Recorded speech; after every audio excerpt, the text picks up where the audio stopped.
Hello, this is Bill Webb, aka Bill Indiana. Today I'm going to be doing a 3x3x3 review for Land vs. Sea. Land vs. Sea is by Jean-Paul Jacques, and it is published by Good Games Publishing. They have generously provided me with this review copy in order to do this review. And I'm going to be sharing in this video 3 things that I enjoy about this game, 3 things that either I didn't care for or I could see other gamers not enjoying, and then giving you at least 3 recommendations for other games that have similarities in either gameplay or theme. If you're interested, stay tuned. So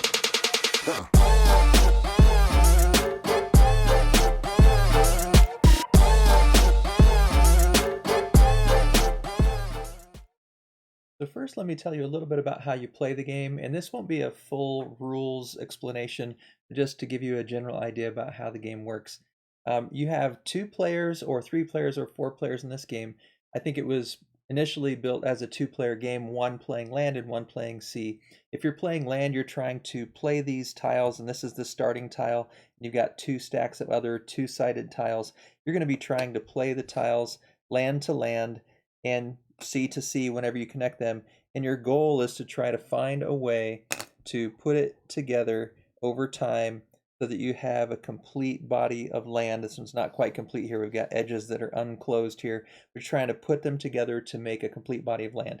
If you're playing sea, you're trying to put them together again, land touching land and sea touching sea, in such a way that you can enclose bodies of water.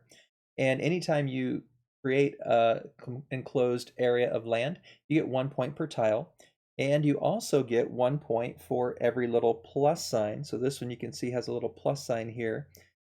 Now, if you aren't playing land, if you are playing sea and you close off a land section, the land player gets the points 1 per tile. You would get 1 for every plus sign in that territory because you close it off. So whoever closes or completes that area gets the points 1 per plus sign that happen to be in that territory. And so that's the basic idea. Land is trying to create bodies of land, sea is trying to create bodies of sea, and you keep playing until all of these tiles are played into the table. Now, during the gameplay, every player is going to have 2 tiles to start their turn, but some of these tiles have some special symbols on them. For instance, this one has a little sun on it, meaning you can play again. And there's a nice little reminder on the box here that shows you can play again when you play a tile with this. You get bonus points if you see these little plus signs, and you can steal a tile from the other player if you play a tile that has this. And then the box also serves as a scoring board here. And so you're always going to have, at the beginning, you're always going to have 2 tiles, and you will play one. But if you play one that has a play again, you get to play the other one right away. And if I do that, now I would have completed this body of land, and I would get 1, 2, 3, 4, 5, 6 points for that body of land if I were the player trying to enclose areas of land. And there are no plus signs on there, so there's no bonus. All right, but that's the basic idea. At the end of your turn, you always draw up to 2 tiles. Now, if someone plays a steal, so when someone played this one with the steal emblem on there, they would take a tile from the other player, which means that other player is only going to have 1 on their turn. And so you normally start your turn with 2 unless someone has stolen 1. And you'll always end your turn by drawing back up to 2. Now there is also this other special tile. If you ever create a hole in the body of land and see this map that's building out that has water on all edges, then you automatically place this all water tile in there, this whirlpool, and whoever, if the body of water is complete, whoever places it's going to earn these points. And then you would do the same thing if you got land that created a hole in the map that's all surrounded by land. You put in this volcano fully land tile again with those bonus points. So that one hasn't come into play too often in our gameplays, but it's there in case that ever occurs. The rest of the tiles all have a combination of land and sea. This is the only one that's all land on one side, all sea on the other. And all the tiles are double-sided, which adds to some unique strategic choices. But when you're choosing the tiles to draw back up to 2, you only get to look at the top side.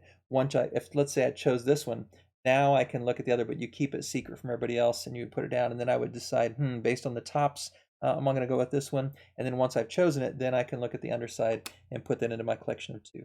Now the other components you'll see here on the table are these orange, blue, and this green disc. The main function is when you're playing a 2-player game, you're going to put these on the scoreboard, 1 for land and 1 for sea, and that tracks your score. But you can also play with these extra discs, what's called waypoints.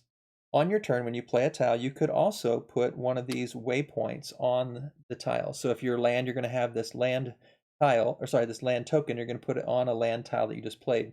Once that land body has been completed, you get this back, and whoever completed it gets a point. There are 2 of them in case you play 4-player, which is a 2 versus 2 team game. And so there's 2 for the land and 2 for the sea. You only need 1 of each if you're using them in a 2-player game. You need all 4 if you're playing a 4-player game.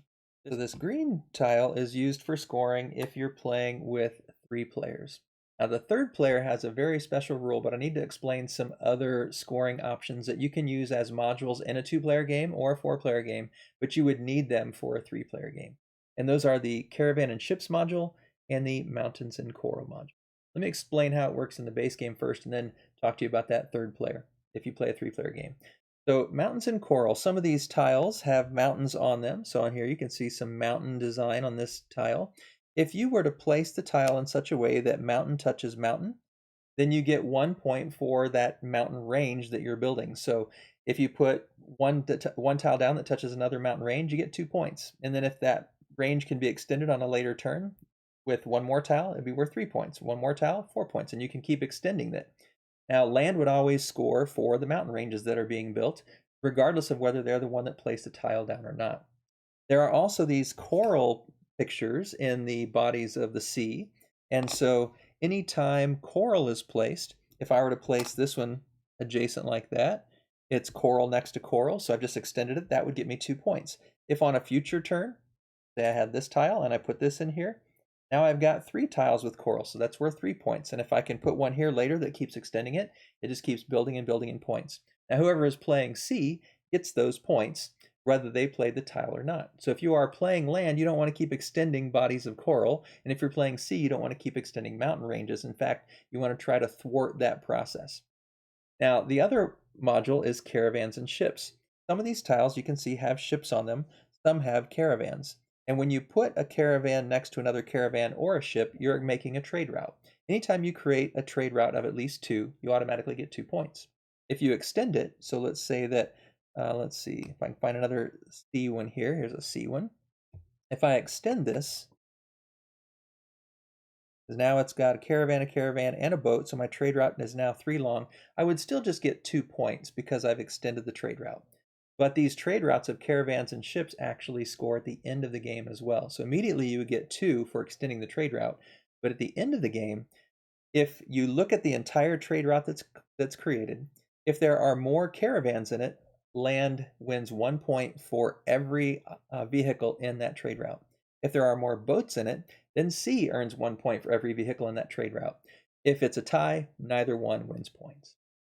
So that is how Caravans and Ships module and Mountains and Coral modules score in a regular 2 or 4-player game. In the 3-player game, it's a bit different. For the Mountains and Coral, the 3rd player is the only one that scores for mountain ranges and bodies of coral that are expanding. The land and the sea players never score mountains or coral. For Caravans and Ships, during the game it works the same way. Whoever extends the trade route gets 2 points automatically right away. But at the end of the game, land still scores if the trade route has more caravans in it. Sea still scores if there are more ships in the trade route. But the 3rd player, the navigator, scores if it's a tie. So they're trying to make sure those trade routes all end up with the same number of caravans as ships. And so those are some of the details of how you play the game, some specifics about how you would play with that 3rd player. And then if you play with 4 players, it's just 2 versus 2. And so you're going to play the game the same way, but 2 of you are playing land and 2 of you are playing sea, and you go in alternating fashion. So that is how you play land versus sea and some of the details of the different styles of play for the different player counts. Now let me tell you 3 things that I enjoy about the game, 3 things that I didn't care for or I could see other gamers not enjoying, and then give you a list of recommendations, other games that have similarities in theme or gameplay. Well, the first thing that I really like about land versus sea is I tend to like tile laying games. I like the puzzly nature. And so this kind of game is right in my wheelhouse. This is the kind of game that I enjoy. I love how you're building patterns and you're trying to maximize the different routes and playing the tile in just the right way. And so that is my number one joy out of this game. It's just one of my favorite kinds of types of board games. The second thing that I really enjoy about this one is that all of the tiles are two-sided, And if you play with these extra modules, you also have the extra strategy of trying to think through, should I extend this mountain range? Should I extend this body of coral? Should I extend this caravan? I know what's on both sides of my tile, but they only can see what's on the top. So if they steal, they're only seeing half of my information. I might have this actually hidden because they don't know. They can see that I could steal, but they don't necessarily know that on one side it's steal, on the other side it's actually play again. And so it's interesting, that two-sidedness, and then like I said, with those extra modules, just the extra level of depth and the decision making that goes. I really like that part about this game, Land versus Sea. The third thing that I really enjoy about this game is how at each player count it feels very different. At a two-player, it's definitely head-to-head, and there's a bit more take that to it because you're just going against one other person. If it's a four-player game, I actually preferred it the most at the four-player, and I've heard several other people talking about the game who really only like it at two-player, but I really enjoy the team method of playing two versus two. I like being able to strategize and trying to table talk a little bit without giving too much away, and you can't, in four players, ever show still that hidden side of your tiles. Your partners can only see what's on the top side of your tiles, but you can say, hey, maybe we should start working on that body of land over there, or maybe we should try to, stop them from closing this off.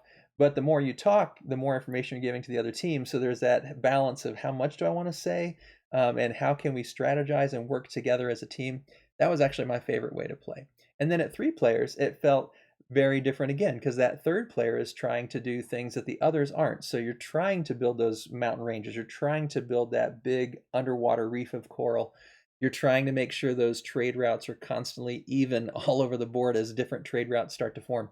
And so there's a different strategy, and I actually really enjoyed being that third player playing the navigator role. So all three styles of play felt very different to me, and all three were enjoyable. So that is the third thing that I really like about Land versus Sea. Now on to the things that either I didn't care for or I could see other gamers not really enjoying.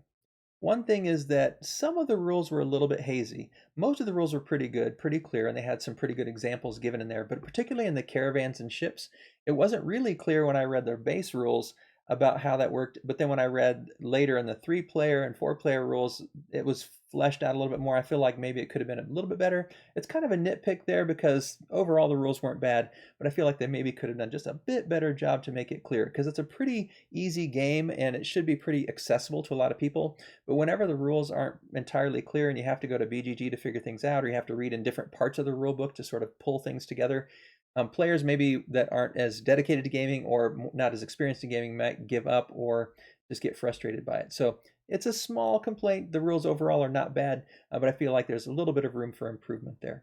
The second thing is that, particularly at the two-player level, and really in all three manners to some degree, there is some take that, both in the fact that you can play these steel tiles and steal from the other players, but also just by seeing, oh, they're close to closing off that body of water, I'm going to play this one's going to make it just that much harder.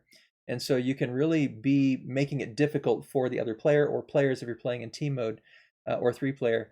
And if you don't like take that, if you don't like that confrontational style, then this game might not be one for you. And the last thing is that as much as I enjoyed being that third player, being the navigator, and I've only done it once, but all three of us kind of felt like maybe it's not super balanced. It seemed really easy for me to get points as that third player and much more difficult for them to close off the land and the sea, because I just kept making it hard for them to close off those bodies of land and bodies of water, at the same time trying to extend mountain ranges. And if they focused on trying to stop me from extending mountain ranges, then it wasn't necessarily helping them to close off the land or the sea that they were trying to close off for.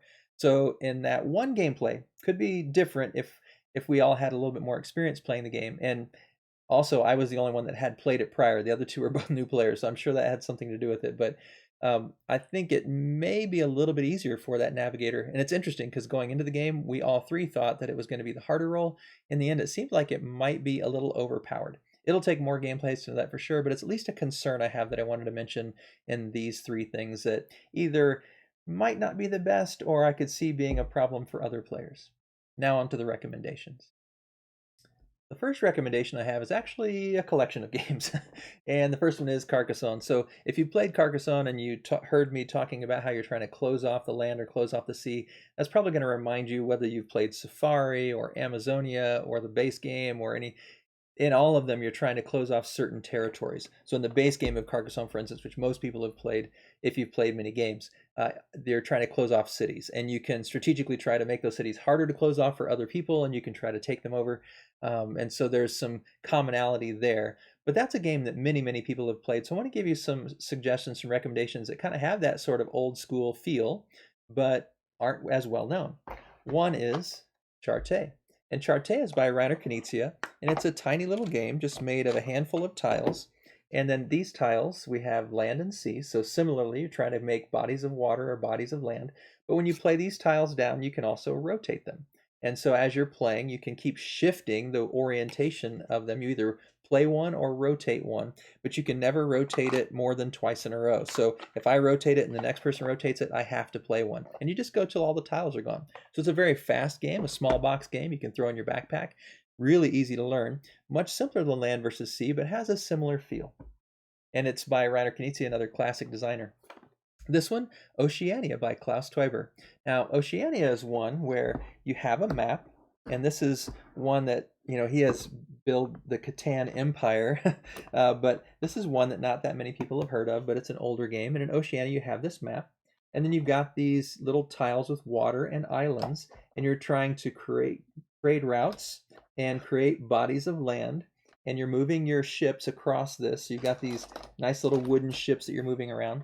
And so it's got that sort of building a map and designing the connecting lands and the connecting routes so that you can get from one side of the board to the other, a little bit of a race as well. So it also reminded me, Land vs. Sea also reminded me of this game, another old game by a classic designer.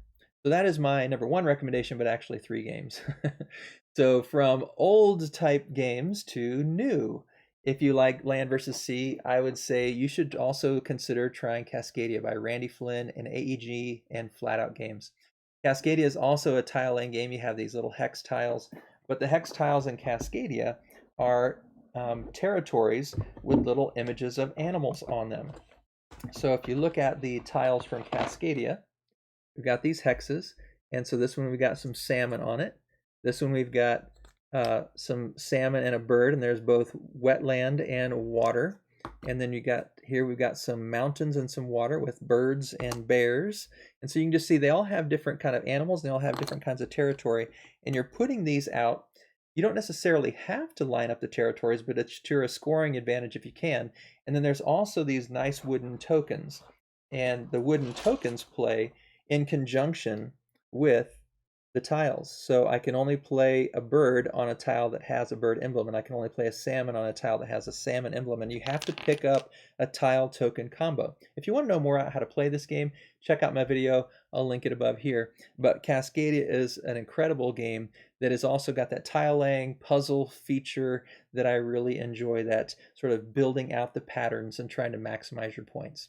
So that is my second recommendation, a newer game, Cascadia by Flatout Games. And my last recommendation is one that's also newer, 2020 game, and that is Zen Garden by Mike Giorgio and published by Queen Games.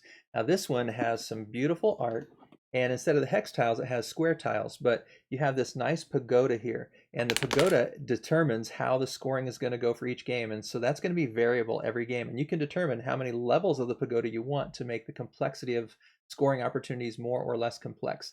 And you're taking these tiles from a central region and then putting them in your garden to create nice patterns. So we got tile laying, pattern building. This one's a lot more friendly than the Land versus Sea. Cascadia also much more solid, multiplayer solitaire kind of game. Now, if you like, though, the arts of the Far East and the Zen Garden idea, you might want to try that one if you like Land versus Sea. Or if you like Zen Garden, that may say, oh, maybe I should try out Land vs. Sea. So those are the recommendations I have for you. If you enjoyed this video, if it was helpful for you to either find some other games that might interest you or just to learn more about Land vs. Sea, I would love it if you'd click on that thumbs up down below to show me that you liked the video. It would also be terrific if you'd subscribe to the channel. And if you have questions for me about Land vs. Sea or about any of these other games that I've mentioned, please leave some comments down below. If you've played Land vs. Sea, let me know what you love about this game or what you didn't care for about this game, or other recommendations you might have, since you know that I love these tile laying, pattern building, point maximizing puzzly games. As always, thanks for watching. This is Bill Indiana, signing off.